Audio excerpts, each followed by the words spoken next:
Welcome to the third and final presentation in the three-part webinar series on the shifts for the Connecticut Core Standards for Math. Before we get into the third shift of rigor, we need to take a look into the standards.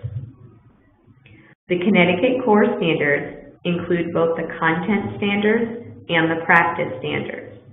The standards for mathematical content are very specific about concepts, procedures, and skills that are to be learned at each grade level. These standards are arranged into clusters or groups of related standards, and the clusters themselves are grouped into domains.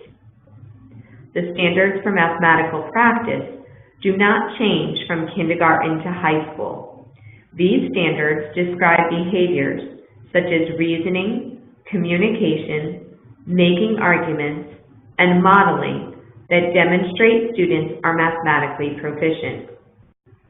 The standards for mathematical practice should not be taught in isolation, but rather embedded in every lesson. This is not to say that students should be engaging in all of the practices at all times in a math classroom. Rather, they should be used strategically in the design of the lessons and problems.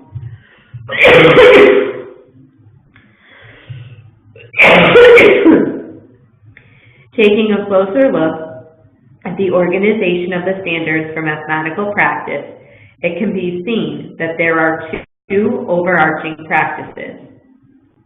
The remaining 6 practice standards are grouped into the categories of reasoning and explaining, modeling and using tools, and seeing structure in generalizing.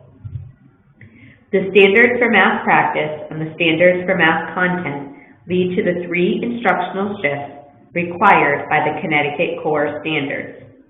These shifts of focus, coherence, and rigor help frame the way for changes in curriculum, instructional practice, and assessment to achieve alignment with the standards.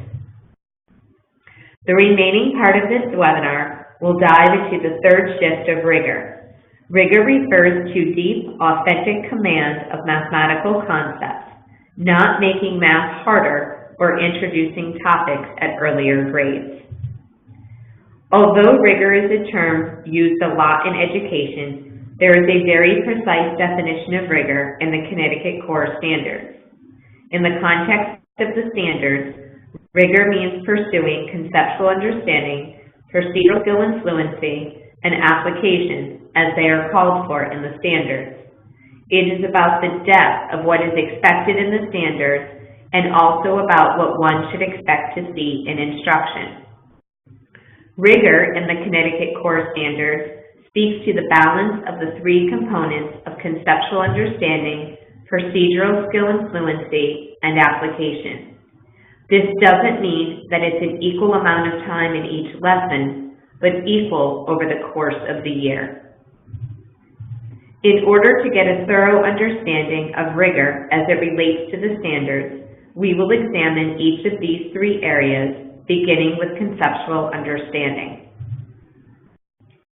Teachers and students must be afforded the time and space to develop solid conceptual understanding. With the Connecticut Core Standards, there is no longer the pressure to quickly teach students how to superficially get to the answer, often relying on tricks or mnemonics. The standards instead require a real commitment to understanding mathematics, not just how to get the answer. Conceptual understanding is about big ideas in math distinct from application. It supports the other aspects of rigor, and the standards are structured to ensure that students understand mathematical ideas before applying them or developing fluency. The word understand is difficult to measure in assessment, but you can measure it in instruction. Conceptual understanding is about big ideas in math, such as the place value system, functions, and the meaning of operations. Since this aspect of rigor is about understanding mathematical ideas, it needs to be distinct from application. Conceptual understanding is produced through rich problems, hands-on activities, skillful questioning, student discussion, and the like. There are specific domains or conceptual categories that are tightly connected to conceptual understanding at every grade. Although not an all-inclusive list, the clusters and standards that are listed on this slide specifically require students to understand concepts. Taking a closer look at this Grade 4 standard, we see that conceptual understanding is explicitly required. Students need to understand more than just a process for creating equivalent fractions. They need to understand what it means for numbers to be written in equivalent forms so that they develop deep conceptual understanding of equivalent fractions and how they represent the same number. Addressing conceptual understanding, as well as the other aspects of rigor, is dependent upon the task selection. Many educators use problems and exercises as synonymous terms. However, in mathematics, problems and exercises are different things used for different purposes. Problems enable students to use what they know to develop new learning and provides for discussion that leads to understanding. Exercises allow students to develop mastery of a skill that they have been taught. When attending to a standard that requires conceptual understanding, questioning plays a very important role. Quality questions generate discussions among and between teachers and students about mathematics. By eliciting a wide range of responses to questions, the students need to think about the mathematics, which ultimately leads to the understanding of a concept. Both of the standards on this slide target conceptual understanding, and the problems associated with the standards assess this understanding. Very often, we think of problems that require students to explain their thinking as an example of assessing understanding. This type of question is evidenced in this Grade 4 example. Asking students to explain their reasoning without a visual model means that students will have to reason about why the fact that 1 7/10 is equal to 17/10, and then they can use reasoning they developed in Grade 3 to compare fractions with the same numerator and different denominators. However, it is not always necessary to ask students to explain their reasoning to target conceptual understanding. This Grade 8 standard calls for students to develop understanding about what the solution to a system of equations means in terms of both the graph and the equations. This is a nice example of targeting conceptual understanding in other ways. Students demonstrate conceptual understanding through answering a series of brief questions as opposed to having to explain. Another component of rigor is procedural skill and fluency. When it comes to procedural skill and fluency, the standards do not require memorization that is absent from understanding. There are two interrelated parts of this aspect of rigor: fluency and procedural skill. There are specific places in the standards where each is called for, and often developing procedural skill rests on students having fluency. For example, to develop procedural skill with multi-digit multiplication, students need to be fluent with their multiplication facts. There are required fluencies from kindergarten to grade 6 that are defined in the standards. Fluency is defined as being fast and accurate. These fluencies ensure that students will be able to do higher level work by the time they finish grade 6. It is important to understand that some fluencies are with paper and pencil and some are from memory. Being able to demonstrate fluency is not the same as being able to do well with math facts on a timed test. This grade 5 standard calls for students to demonstrate fluency with multi-digit multiplication. This is the end of a progression that began in grade 3 when students developed a conceptual understanding of the meaning of multiplication and developed fluency with single-digit facts. In grade 4, the standards require students to apply their understanding to multiply larger numbers.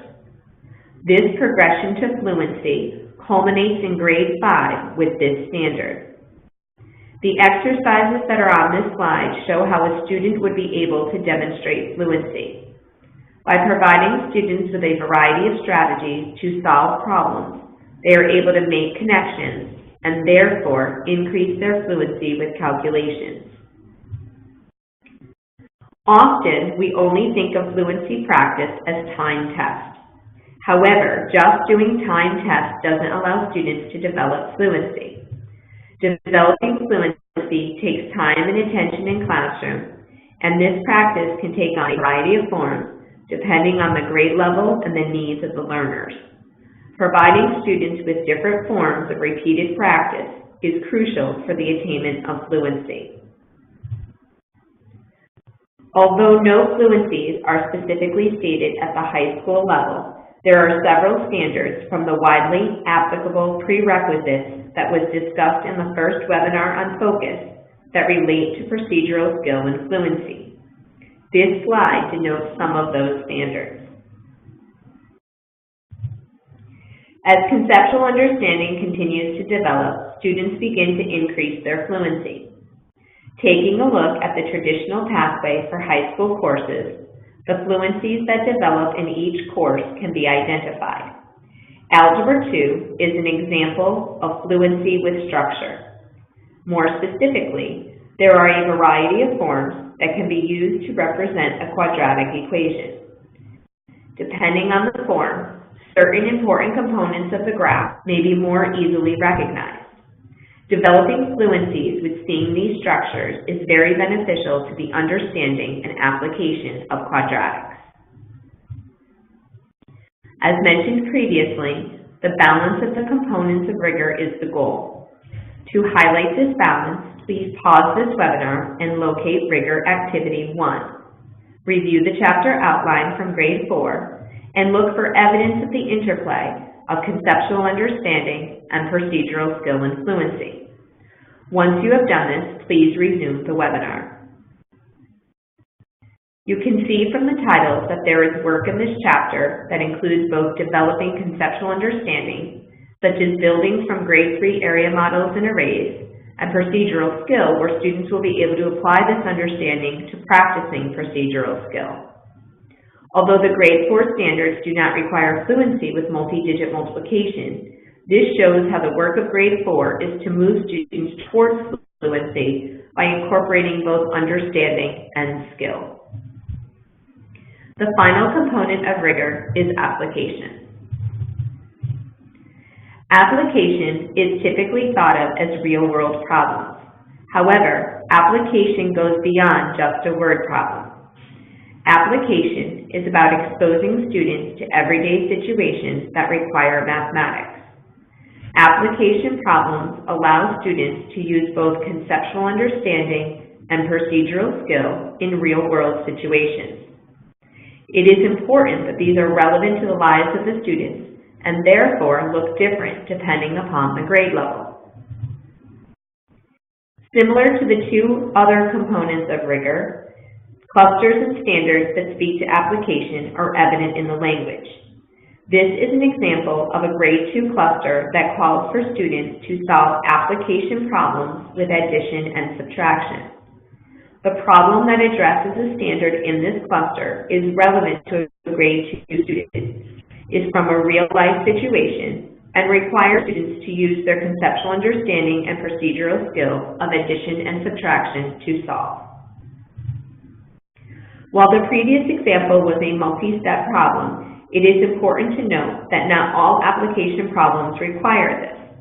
What is necessary is that students are exposed to contextual problems that assist in developing the mathematics of the grade and engage students in problem solving.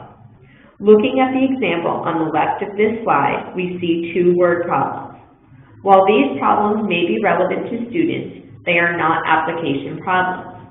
The issue with these word problems is that they don't afford students much opportunity to practice problem solving or applying mathematical concepts to the real world. They will be able to solve them using the exact same operation and technique they used in the previous 17 exercises. However, if you look at the example on the right, this question is a multi-step problem that requires students to identify which operations they will need to use to solve it. It provides the opportunity for students to work with numbers of the magnitude that is appropriate for the grade, and it asks students to consider remainders. Therefore, this example contains the elements for a good application problem. Now that we have explored each element of rigor, conceptual understanding, procedural skill and fluency, and application, it is time to identify each element in the standard. As has been mentioned throughout this presentation, the language of the standards assists in identifying which aspect of rigor to focus on in instruction and assessment. Please pause this webinar and locate Rigor Activity 2. For this activity, you will read the standard and identify which aspect of rigor is most called for in the standards. When you complete this activity, please check yourself using the Rigor Activity 2 key that is provided, and then resume this webinar. Now that you understand each component of rigor, how they connect to each other, and have identified the standards to each, you may be wondering how you put this into practice. Although you may not see all three areas of rigor in every lesson, you should be able to see some, and over the course of the year, there should be evidence of a balance of all three. This slide highlights some of what you should be seeing students doing based on which aspect of rigor the standard that is being addressed calls for. It is important to understand what students should be doing so that you can plan for tasks and activities that elicit these student experiences. To further demonstrate this point, we will finish this webinar by examining Standard 8EEC8, Analyze and Solve Pairs of Simultaneous Linear Equations. One part of this standard requires students to understand that solutions to a system of two linear equations in two variables correspond to points of intersection of their graphs, because points of intersection satisfy both equations simultaneously. This part of the standard calls for conceptual understanding. An example of a task that would lead students to this understanding is shown on this slide. As students work through the task and explain their thinking, they begin to build on the previous understanding of solutions to linear equations and begin to develop the conceptual understanding of a solution to a system of linear equations. Another part of this standard expects students to solve systems of two linear equations in two variables algebraically and estimate solutions by graphing the equations. This is more about procedural skill and fluency. An example that addresses this in relation to systems is seen on this slide. Finally, application of systems is called for in the final part of the standard, which requires students to solve real-world and mathematical problems leading to two linear equations in two variables. Remembering that application should require students to apply their conceptual understanding and procedural skill, as well as be relevant to students, this problem meets the mark. The context of cell phones is certainly relevant in an 8th grader's life, and the questions engage students in the problem-solving process. In conclusion of this 3-part webinar series on the shifts required by the Connecticut Core Standards, I would like to leave you with this short video that summarizes the learning of the entire series.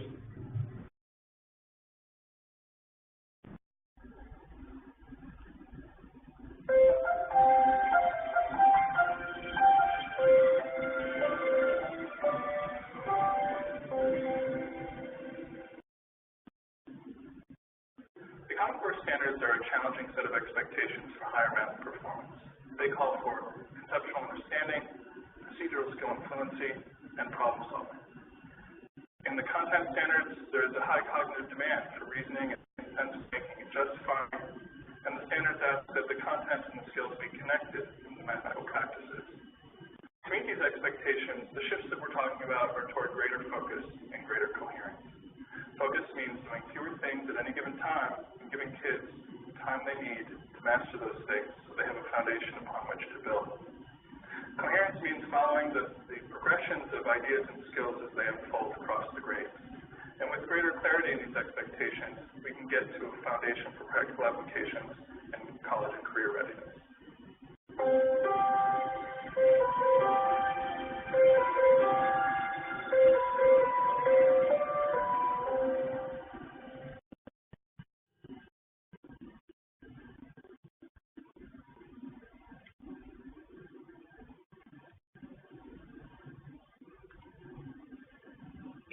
Thank you for viewing the third and final presentation of the three-part webinar series on the shift for the Connecticut Core Standards for Math dedicated to rigor.